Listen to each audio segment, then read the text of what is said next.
I got a call from Frank Marshall after I directed a very small film called Safety Not Guaranteed, and Steven saw it, and we came in and we spoke for a little while, and we talked, not about necessarily even what this film was going to be, but about why people love this franchise, why people love these stories, and what are the elements that have connected with people over 22 years that we wanted to try and recapture for a new generation. And it was a great conversation, and we all agreed that it was going to be about the story and about the characters and having a narrative that was going to draw people in, because that's what makes you believe in the dinosaurs, is if the people feel real. I think the deciding factor was Colin himself, because I had seen Safety Not Guaranteed, and I felt that the very last scene of Safety Not Guaranteed was what convinced me that Colin was the right person to direct Jurassic World. That, combined with the fact that he was completely enthusiastic, both as a filmmaker and as a fan, but also had a story. He had a story to tell. He didn't just come in and say, I'd like to render my services directing the fourth installment. He came in with an actual story, and just on paper, even before there was a screenplay, his story worked.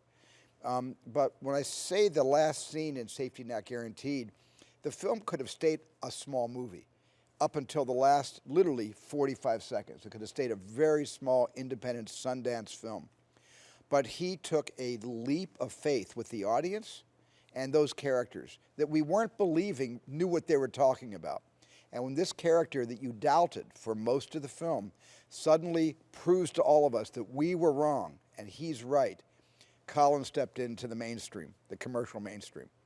And because I flew out of my seat when I saw the last scene of that movie. Frank Marshall showed me the film. And that's when I knew that if Colin, was good in the meeting, he was going to get the job.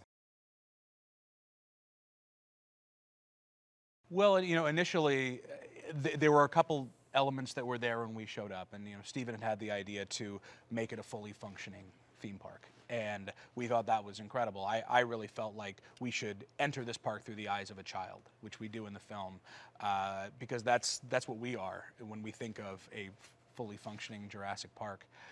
And then the other idea that he brought forward, which I thought was fascinating, is let's make a movie about our relationship with animals on our planet right now, but replace them with dinosaurs. And we cage animals, we view them in zoos, we use them for agriculture, we use them in weaponry for war, and taking off from that idea and exploring, what if humans and dinosaurs have been coexisting for a while and we get to go to the next level of that relationship. There were a lot of really interesting themes and ideas in that, so we just grabbed onto that and ran with it as far as we could. I thought he had the chops for this, and Colin believed in him, and I really believed in him too. So it was a bit of a risk, and of course when Guardians of the Galaxy came out, we all thought we were really smart. Even though we didn't make Guardians of the Galaxy, they made us look really smart. But look, Chris is a wonderful actor. The important thing is he's has a strong screen presence. He has a tremendous sense of humor, and he's a team player. And so he's going to go all the way with his career. He's really going to go far.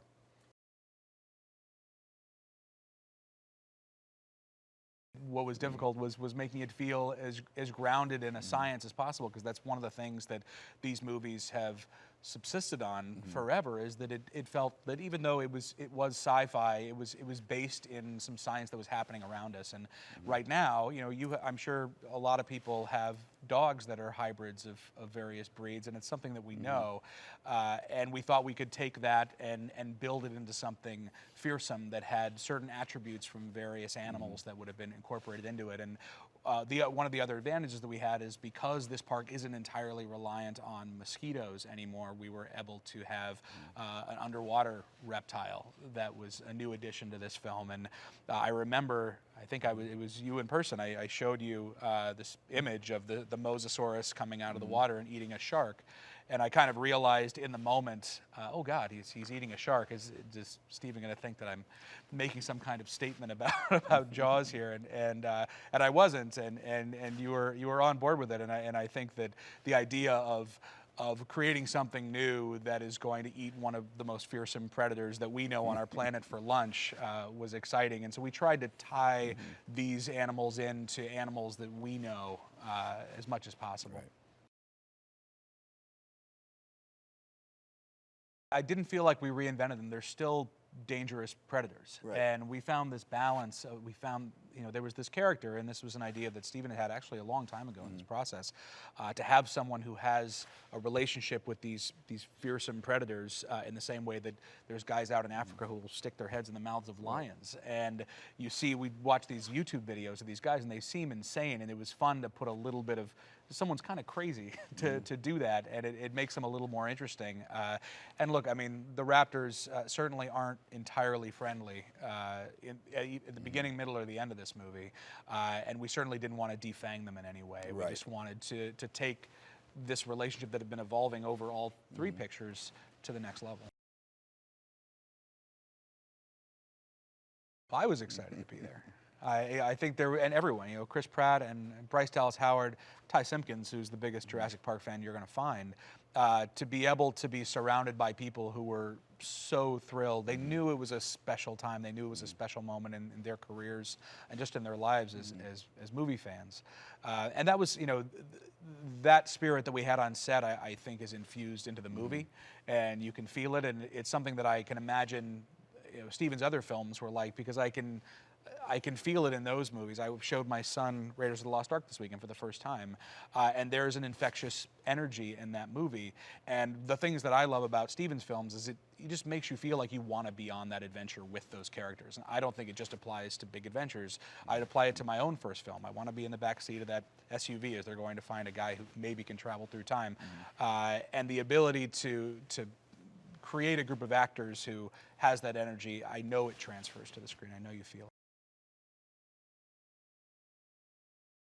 Well, the first movie, took a lot of, took a lot of pain to establish how intelligent the raptors were, and that sort of is proven when the raptor learns how to open the door when the kids are hiding in the kitchen, and and so we've established early on, and I think Jack Horner and other paleontologists have also figured out, just based on the fossil record, that the raptors were one of the most intelligent of all the animals, and so that intelligence is a bonus for Jurassic World because it plays into the plot in a very important, significant way.